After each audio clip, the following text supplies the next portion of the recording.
అందరికీ నమస్కారం. నేను Swaroopa Potlapalli. Welcome to I dream. గత కొద్ది రోజులుగా రెండు తెలుగు రాష్ట్రాల్లో ఎక్కడ విన్నా, ఎవరి నోట విన్నా అఘోరి మాటే వినిపిస్తోంది. తనను రక్షించమంటూ వేడుకుని పోలీసుల ద్వారా మహారాష్ట్రకు వెళ్లిపోయిన ఆమె మళ్ళీ ఆంధ్రప్రదేశ్లో అడుగుపెట్టింది. తూర్పుగోదావరి జిల్లాలోని అన్ని శైవ క్షేత్రాలను దర్శించుకుంటోంది. గోవులను, సనాతన ధర్మాన్ని, మహిళలను రక్షించుకోవాలంటూ అందరికీ పిలుపునిస్తోంది. అంతేకాదు ఏకంగా సీఎంలు, పీఎంలకే ఆమె వార్నింగ్లు కూడా ఇస్తోంది. అసలు పవన్ కళ్యాణ్ని కలవడానికే ఆమె ఆంధ్రప్రదేశ్లోకి అడుగుపెట్టిందా? సనాతన ధర్మం అనే మాటను అందుకే ఎత్తుకుందా అనే అనుమానాలు కూడా ఇప్పుడు తలెత్తుతున్నాయి. వీటన్నిటి మీద మనకు క్లారిటీ ఇవ్వడానికి సీనియర్ జర్నలిస్ట్, అనలిస్ట్ భరద్వాజ గారు ఇప్పుడు నాతో పాటు ఉన్నారు. ఆయనతో మాట్లాడదాం. సార్ నమస్తే. అఘోరి గురించి మీరు వింటూనే ఉన్నారు, చూస్తూనే ఉన్నారు. అసలు నన్ను కాపాడండి అని చెప్పి మహారాష్ట్రలో అడుగుపెట్టింది. సరే, అట్నుంచి అటు ఆమె ఏ హరిద్వారో, కాశీయో వెళ్ళిపోద్ది అనుకున్నాం పోలీసుల హెల్ప్తో. కానీ ఇప్పుడు ఆంధ్రప్రదేశ్లోకి వచ్చి అక్కడ హల్చల్ చేస్తోంది. దీన్ని మనం ఎలా చూడొచ్చు అంటారు? యాక్చువల్గా ఈ అఘోరాలు లేదు అఘోరీలు వీళ్ళు కుంభమేళాల్లో కనిపించేవాళ్ళు గతంలో. ఇలా జనావాసాల్లో ఉండటం అనేది తక్కువే. కానీ ఈ మధ్య కాలంలో పర్టికులర్గా ఇక్కడ సికింద్రాబాద్ ఆలయం మీద దాడి జరిగిన సందర్భంగా అక్కడ నుంచి మొదలైంది గొడవ. మొదలై నిజానికి ఆలయం మీద ఎవరు దాడి చేశారు అనడానికి సంబంధించి రకరకాల రూట్స్ చూశారు. అంటే ఒక ముస్లిం ఆర్గనైజేషన్ ఈ దాడుల వెనకాల ఉంది అనేది ఎస్టాబ్లిష్ చేశారు. తర్వాత ఏం జరిగింది అనే దానికి ఏం జరిగిందో ఎవరికి ఫాలో అప్ లేదు, న్యూస్ లేదు. అంటే ఒక ఇస్లామిక్ ఆర్గనైజేషన్ వాళ్ళు కొంతమంది విద్యార్థులను తీసుకొచ్చి ఇక్కడ క్లాసెస్ నడుపుతున్నారు. ఆ సందర్భంగా వాళ్ళు ఒక హోటల్ మొత్తం బుక్ చేశారు, అందులో కుర్రాడే చేశాడు ఇది అని చెప్పారు. చెప్పినప్పుడు ఫర్దర్గా అదేదన్నా మోటివేషన్ ఉందా, ఏమిటి గొడవ అనేది పోలీసుల విచారణలో ఏం తేలింది అనేది అది ప్రధానం. కానీ ఈ లోపు చాలామంది అక్కడికి చేరారు. అక్కడికి చేరిన వాళ్ళల్లో ఈ అఘోరి కూడా ఒకటి. ఈవిడ అక్కడికి చేరిన తర్వాత నగ్నంగా పూజలు చేయుట, ఈ కార్యక్రమాలు మొదలై ఆత్మార్పణ చేసుకుంటాను. దేనికి ఆత్మార్పణ చేసుకోవాలి అంటే ఇక్కడ ఆలయ పరిరక్షణ జరగాలి. తెలుగు రాష్ట్రాల్లో జీర్ణ ఆలయ ఉద్ధరణ కార్యక్రమం ఏదైనా తీసుకున్నారా అనేది ఒక క్వశ్చన్. ఇలాంటివి 100 ప్రశ్నలు ఉన్నాయి. ఆవిడ రకరకాలుగా మాట్లాడుతుంది. దేని మీద ఒక నిలబడి మాట్లాడటం, ఒక టాపిక్ మీద నిలబడి మాట్లాడటం అనేది లేదు, ఉండదు కూడా వాళ్ళకి. అంటే ఆ తరహా వ్యవహారంలో వెళ్ళే వాళ్ళు ఎవరికి కూడా కన్సిస్టెన్సీ ఉండదు. వాళ్ళ ధోరణిలో వాళ్ళు ఉంటారు. సో ఈ ధోరణిలో ఉండటము, ఈ ఆత్మార్పణ చేసుకుంటానని చెప్పటము, దాంతో ఆవిడని ఫైనల్గా పోలీసులు వెళ్ళి అరెస్ట్ చేసి కస్టడీలోకి తీసుకున్నారు. తర్వాత మహారాష్ట్రలో వదిలేశారు. మహారాష్ట్రలో వదిలేసిన తర్వాత వాళ్ళ బాధ్యత అయిపోయింది. తెలంగాణతో కదా మనకు సమస్య అని అటు నుంచి ఆవిడ ఏపీలోకి ప్రవేశించడం జరిగింది. ఏపీలో ఆల్రెడీ ఒక వివాదం నడుస్తుంది. అంటే సనాతన ధర్మం గురించి ఆయన పదే పదే మాట్లాడుతున్నాడు పవన్ కళ్యాణ్ గారు. పైగా సనాతన ధర్మానికి పరిరక్షణకి ఒక కమిటీ వేయాలి, ఇలాంటి కార్యక్రమాలు కూడా ఆయన అనౌన్స్ చేశారు. మొన్న ప్రాయశ్చిత్త దీక్ష ఇవన్నీ అయిపోయిన తర్వాత ఆయన చాలా అగ్రెసివ్గా మాట్లాడుతున్నాడు. కాబట్టి ఆయనకి కూడా ఈ కార్యక్రమం ఉంది. ఈ ఆలయ పరిరక్షణలు ఇవన్నీ, ఈ కార్యక్రమాలన్నీ ఉన్నాయి. ఆయన మాట్లాడుతున్నాడు ఫ్రీక్వెంట్గా. అందుకని ఆయన్ని కలవటానికి వెళ్ళింది అనేది ప్రచారం జరుగుతోంది. కానీ అది వాస్తవం అయి ఉంటుందని నేనైతే అనుకోవడం లేదు. ఆయన కలుస్తాడని కూడా అనుకోవడం లేదు. కాబట్టి ఆవిడ జస్ట్ జనాల అటెన్షన్ని తన వైపుకు డైవర్ట్ చేసుకోవడానికి ఒక ప్రయత్నం. జనం కూడా ఇలాంటిది ఏదైనా జరిగినప్పుడు ఒకసారి వెళ్ళి ఆశీర్వాదం తీసుకుందాం అనే ఒక వేలం వెర్రి ప్రోగ్రాం ఉంది. అందులో భాగంగానే ఈ గుళ్ళ దగ్గరికి ఆవిడ చేరినప్పుడు వచ్చినటువంటి వాళ్ళు కూడా మాకు ఒక్కసారి ఆవిడని చూపించండి, మొక్కుకుని వెళ్ళిపోతామని మాట్లాడుతున్నారు. అంటే ఎవరికి మొక్కుతున్నాం, దేనికి మొక్కుతున్నాం, మనకి ఏమిటి విషయం అనేది ఏమాత్రం తెలుసుకునే ప్రయత్నం చేయటం లేదు. ఒక పాత సేయింగ్ ఉంది, జ్ఞానమే శక్తి, అజ్ఞానమే దేవుడు అని. ఇప్పుడు అదే కనిపిస్తోంది ఆంధ్రప్రదేశ్లో కావచ్చు, మొన్నటిదాకా తెలంగాణలో కావచ్చు. హిందూ మత పరిరక్షణ ఎవరి నుంచి పరిరక్షణ అంటే ఇతర మతాల నుంచి పరిరక్షణ. ఇప్పుడు ఆయన పవన్ కళ్యాణ్ కానీ చంద్రబాబు కానీ ఆ లడ్డూ వ్యవహారంలో జంతువుల కొవ్వు అవశేషాలు కనిపించినాయి లడ్డూలో వాడుతున్న నెయ్యి అనేది అంత ఈజీగా ఎందుకు టార్గెట్ చేయగలిగారంటే ఇంతకు ముందు అక్కడ అన్యమత ప్రచారం జరిగింది అనేటువంటి ఒక అభిప్రాయం జనాల్లో పాతుకుని ఉండటంతో దాన్ని ఆసరా చేసుకుని ఈ ప్రచారం విజయవంతంగా చేయగలిగారు. కాబట్టి ఇప్పుడు ఇతర మతాల నుంచి హిందూ మతానికి ప్రమాదం ఉంది అనేది ఒక గొడవ. దాని నుంచి సనాతన ధర్మాన్ని కాపాడుకోవడం కోసం మేమేదో యుద్ధం చేస్తున్నామని ఆయన చెప్తున్నాడు. ఇప్పుడు ఈవిడ చెప్తోంది. ఇలా ఎంతమంది సనాతన ధర్మాన్ని కాపాడుతారో, అసలు సనాతన ధర్మం అంటే వీళ్ళకి ఎవరికైనా తెలుసా అనేది ఒక ప్రశ్న. సనాతన ధర్మం అంటే ఏమీ లేదు, కుల వ్యవస్థే, అంతకుమించి ఏమీ కాదు. ఒక్కసారి ముంగండ అగ్రహారానికి వెడితే, ముంగండ అగ్రహారం అంటే అమలాపురం దగ్గర ఉంటుంది, అక్కడికి వెడితే అక్కడ బ్రాహ్మలు మేము హిందువులం కాదు అంటారు. అగ్రహారంలో ఉన్న బ్రాహ్మలు మేము మాది బ్రాహ్మణ మతం తప్ప మేము హిందువులం కాదు అని చెప్తారు. బ్రాహ్మణులకు ఒక మతం ఉందా? మాది బ్రాహ్మణ మతం అని చెప్తారు వాళ్ళు. బ్రాహ్మణ మతమే అదే సనాతన ధర్మం అంటే. అంటే కుల వ్యవస్థే, చాతుర్వర్ణాలు, దీన్ని నిర్వహించటమే సనాతన ధర్మం, అంతకు మించి ఏమీ లేదు. కాబట్టి హిందూ అనేది ఎక్కడి నుంచి వచ్చింది? శంకరాచార్య నుంచి వచ్చింది. శంకరాచార్య నుంచి వచ్చిన హిందూ అనేటువంటి పదాన్ని జీయర్ స్వామి అంగీకరించడు. ఆయన వైష్ణవం కాబట్టి వాళ్ళు యాక్సెప్ట్ చేయరు. వాళ్ళ ఉద్దేశంలో హిందూ అంటే కాపీర్ అని అర్థం. అందుకని ఏదో సింధు నది పక్కన ఉండేవాళ్ళం కాబట్టి హిందువులు అంటున్నారు వీళ్ళు. మనం సింధు నది పక్కనే ఉన్నామా, కృష్ణానది పక్కన ఉన్నాం, గోదావరి పక్కన ఉన్నాం, మనందరం ఏమైపోవాలి అన్నాడు ఆయన ఒకసారి ఓపెన్గానే జీయర్ స్వామి. కాబట్టి మనం భారతీయులం, హిందువులం కాదు భారతీయులం అన్నాడు ఆయన. అదొక ధోరణి. అలా సనాతన ధర్మం, హిందూ మతం అనేది శంకరాచార్య ఎందుకు బిల్డ్ చేశాడంటే అంతకుముందు మనకి సన్యాసం అనేది లేదు. అంటే కుర్ర సన్యాసులు లేరు. సన్యాసులు అనేవాళ్ళు ఒక ఏజ్ అయిపోయిన తర్వాత వానప్రస్థాశ్రమానికి వెళ్ళి అక్కడి నుంచి వాళ్ళ అనుభవంతో సన్యాసాశ్రమం స్వీకరించి అడవుల్లో ఉండి తపస్సు చేసుకుంటూ వచ్చిన వాళ్ళకి వాళ్ళ జీవితానుభవాలు చెప్పేవాళ్ళు. అవే గురుకులాలు. అదే ప్రోగ్రామ్. అంటే తమ జీవితానుభవాలని నెక్స్ట్ జనరేషన్కి బట్వాడా చేయటానికి అక్కడ ఉండేవాళ్ళు వాళ్ళు. అంతే తప్ప యంగ్ ఏజ్లో సన్యాసం స్వీకరించడం లాంటి కార్యక్రమాలు లేవు అప్పుడు పాత రోజుల్లో. శంకరాచార్య దగ్గర నుంచి మొదలైంది అది. ఎందుకు మొదలైందంటే హిందూ మతానికి వేరే మతాల నుంచి ప్రమాదం ఉంది అంటే, అది ఇస్లాం నుంచి కావచ్చు, క్రిస్టియానిటీ నుంచి కావచ్చు, ప్రమాదం ఉంది కాబట్టి దీన్ని పరిరక్షించడానికి ఒక పోలీసింగ్ వ్యవస్థ ఉండాలి అని అనుకున్నాడు ఆయన. అనుకుని ఈ పీఠాలు అవి ఏర్పాటు చేశాడు. ఆ పీఠాలని నిర్వహించటం కోసం కుర్ర సన్యాసుల్ని వాళ్ళు మొదలుపెట్టారు.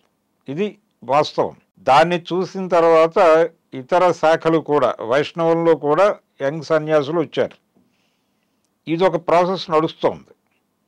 దీనికి విరుద్ధంగా అంటే శంకరాచార్యుని చాలా ఓపెన్గా ప్రచ్ఛన్న క్రైస్తవుడు అంటారు సనాతన ధర్మం వాళ్ళు.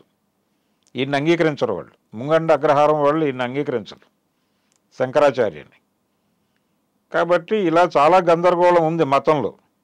ఇదేది కూడా వీళ్ళెవరూ స్టడీ చేయరు. ఏదో సనాతన ధర్మం పదం బాగుంది కాబట్టి వాడేస్తున్నారు. కానీ సనాతన ధర్మం అంటే కుల వ్యవస్థే. కుల వ్యవస్థని ప్రొటెక్ట్ చేయటమే సనాతన ధర్మం. అది చేస్తాను అని పవన్ కళ్యాణ్ గారు చెప్తాడా అనేది ప్రశ్న. వీళ్ళు లోతుల్లోకి వెళ్లకుండా పైపైన సనాతన ధర్మం మాట్లాడేసి ఏదో చేసేస్తున్నారు, ఏదో జరిగిపోతుంది అనే భ్రమ కల్పిస్తున్నారు. ఇది ప్రమాదం.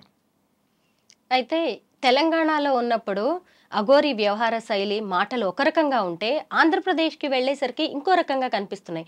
అక్కడ ఎక్కువ బలంగా కనిపిస్తోంది ఆమె. ఎందుకు అంటే ఇక్కడేమో పెద్దగా ఎవరు పట్టించుకున్నట్టు లేరు, పైగా నన్ను రక్షించండి అని వేడుకున్న ఆమె అక్కడికి వెళ్ళిన తర్వాత సీఎంలెంత, మీ పదవులు నేను తీసేస్తాను, మీ పీఠాలను కదిపేస్తాను అనే అంత బలంగా మాటల్ని మాట్లాడుతోంది.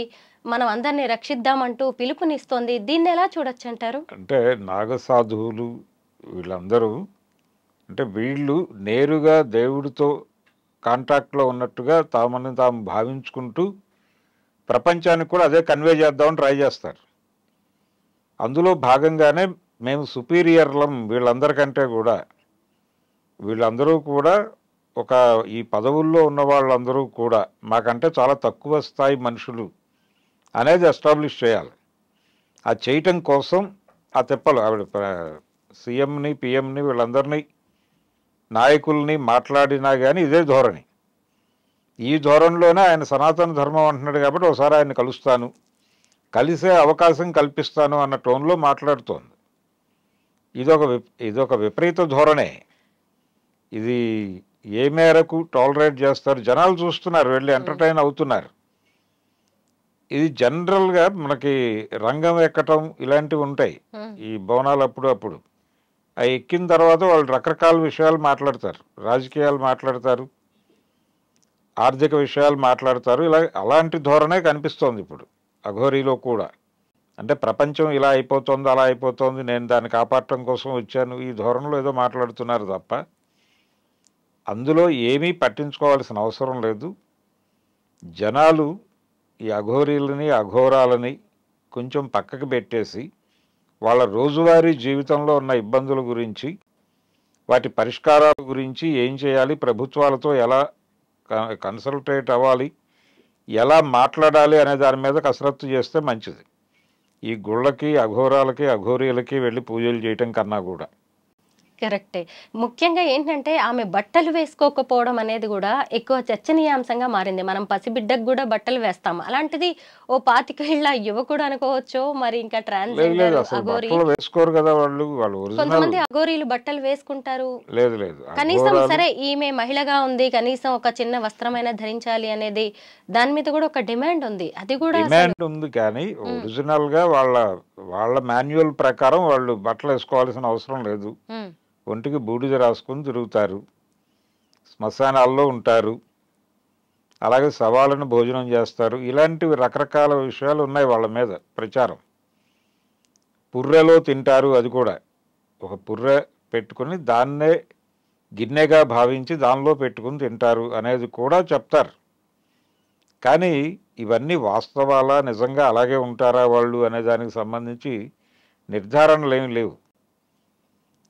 ఎక్కడో ఉంటారు, హిమాలయాల్లో ఉంటారు, అక్కడ ఉంటారు. ఎప్పుడైనా వాళ్ళు అప్పుడప్పుడు ఈ కుంభమేళాల్లో కనిపించేవాళ్ళు. అలాగే ఈ సన్యాసాశ్రమం తీసుకున్న వాళ్ళు, సన్యాసులు అని చెప్పుకునే వాళ్ళు ఎక్కువ గంజాయి కన్జ్యూమ్ చేస్తూ కనిపిస్తారు. అంటే మా దృష్టిలో మంచి చెడు అనేవి లేవు, మేము అన్నిటికీ సమానంగానే స్వీకరిస్తాం, ఇలాంటి సిద్ధాంతం ఏదో మాట్లాడతారు వాళ్ళు.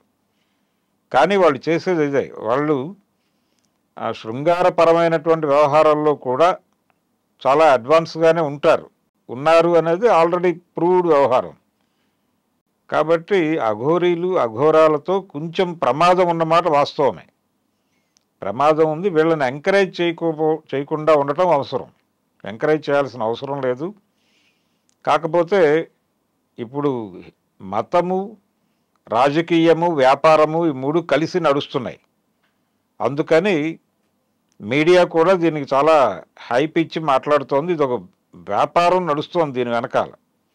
ఈ అఘోరీ వెనకాల జరుగుతున్నటువంటి వ్యాపారం మీద కూడా దృష్టి పెడితే ఇందులో మార్కెట్ ఇన్వాల్వ్ అయి ఉంది అనేది అర్థమవుతుంది. మీరు ఇంకొకటి గమనించవచ్చు, రోజు రోజుకి ఆమె స్టైల్ మారుస్తూ ఉందన్నమాట. ఇవాళ ఉన్నట్టుగా రేపు ఉండట్లేదు. అది మాట కావచ్చు, తన వే ఆఫ్ స్టైల్ కావచ్చు. అలాగా నిన్న మొన్నటి వరకు ఆమె చేతిలో త్రిశూలం కనిపించలేదు, ఇవాళ కొత్తగా త్రిశూలం, తర్వాత కమండలం, ఇవన్నీ కనిపిస్తున్నాయి. ఇంకొకటి, అసలు ఆమె బ్లెస్సింగ్స్ కోసం జనం అలా వేలం వెర్రిగా ఎగబడ్డం అనేది కూడా ఆశ్చర్యంగా ఉంది. దీన్ని మనం ఎలా చూడొచ్చు అంటారు? జనాలకి ఎవరైనా కొత్త సాధువు రాగానే, కొత్త సాధువు కానీ ఎవరైనా వస్తే ఏమో వెళ్ళి ఒకసారి ఒక ఆశీర్వాదం తీసుకుంటే ఏదైనా ప్రయోజనం ఉంటుందేమో అనేటువంటి ఒక నమ్మకం ఉంది చాలామందిలో. అంటే తమ మీద తమకి నమ్మకం లేని వాళ్ళే ఇలాంటి వాటిని నమ్ముతారు. అంటే నా సమస్య ఉంది, నేను దీన్ని పరిష్కరించుకోగలను అనేటువంటి కాన్ఫిడెన్స్ లేనప్పుడు వెళ్ళి ఇలాంటి గుళ్ళకి వెళ్ళి మొక్కుకోవటం. గుళ్ళకి వెళ్ళి మొక్కుకోవటం అనేది ఏంటంటే వాళ్ళని వాళ్ళు మోటివేట్ చేసుకోవటం అని అంటారు. కానీ ఇలాంటి వాళ్ళ దగ్గరికి వెళ్ళి ఆశీర్వాదం తీసుకొని నా కోరిక నెరవేరుతుంది వీళ్ళ దగ్గరికి వెళ్తే అనుకోవడం తమని తాము మోసం చేసుకోవటమే. అలా చాలామంది పెడుతున్నారు. అంటే తమ మీద తమకి సరైన అంచనా లేక. మన సమస్యలు మనం పరిష్కరించుకోగలమనే కాన్ఫిడెన్స్ లేక వెళ్ళి ఆవిడ కాళ్ళ మీద పడుతున్నారు. వీళ్ళు పడటమే వాళ్ళ బలం. రోజుకి ఇంతమంది పడుతున్నారు నా కాళ్ళ మీద కాబట్టి అనే పాయింట్ దగ్గర వాళ్ళు ఓవర్ యాక్షన్ మొదలు పెడతారు. అదే చూస్తున్నాం మనం. ఒకరోజు త్రిశూలం, ఒకరోజు దండం, ఇంకో రోజు కమండలం, ఇలాంటివన్నీ ఇవన్నీ వస్తాయి. అంటే గెటప్ అనేది కీలకం ఇందులో. ఈ గెటప్ మీద కథ నడిపిస్తారు వీళ్ళు. చాలామంది బాబాలు, స్వామీజీలు వీళ్ళందరూ చేసేది అదే గెటప్ మీద ఈవిడ కూడా గేమ్ మొదలుపెట్టింది. చూద్దాం ఎంతవరకు వెళ్తుందో గేమ్. అవును. ఈమె కథ ఎలా క్లైమాక్స్ కి చేరొచ్చు అంటారు? తను అనుకున్న లక్ష్యాన్ని చేరే అవకాశం ఉందా అసలు? అనుకున్న లక్ష్యం ఏమి ఉండదు వీళ్ళకి. నడిచినంతకాలం నడిపేద్దాం అనే పద్ధతి. నడిచినంతకాలం ఇప్పుడు తెలంగాణలో ఆవిడ ఒక డ్రామా మొదలుపెట్టింది. అది ఎండ్ కార్డు పడింది, పోలీసులు తీసుకెళ్ళి బయట వదిలేశారు. సో ఇప్పుడు అక్కడ మొదలుపెట్టింది. అక్కడ ఏం రియాక్షన్ వస్తుంది, గవర్నమెంట్ ఎలా హ్యాండిల్ చేస్తుంది అనేది చూడాలి.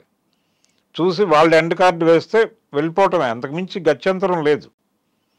ఫైట్ చేసే మూడ్లో లేదు అఘోరి. నడిచినంతకాలం నడుపుకుందాము అనే పద్ధతిలోనే అందరూ వ్యవహరిస్తారు. ఈ ఆధ్యాత్మిక గురువులందరికీ ఉన్నటువంటి లక్షణమే ఇవి కూడా ఉంది. కాబట్టి నడిచినన్ని రోజులు నడుపుతుంది అంతే. ఇక ఆవిడ ఏదో పవన్ కళ్యాణ్ని కలుస్తుంది, లేకపోతే చంద్రబాబుని కలుస్తుంది, ఇవన్నీ భ్రమలు. అటువంటివి ఏవి ఉండవు. డెఫినెట్గా వాళ్ళు కూడా ఈ గేమ్ని ఎంటర్టైన్ చేస్తే వాళ్ళకి ప్రమాదం. అందుకని వాళ్ళు కూడా తగిన దూరం డెఫినెట్గా పాటిస్తారు. థ్యాంక్ యూ భరద్వాజ్ గారు, చాలా మంచి విషయాలు చెప్పారు అఘోరి గురించి. Thank you so much. Thank you.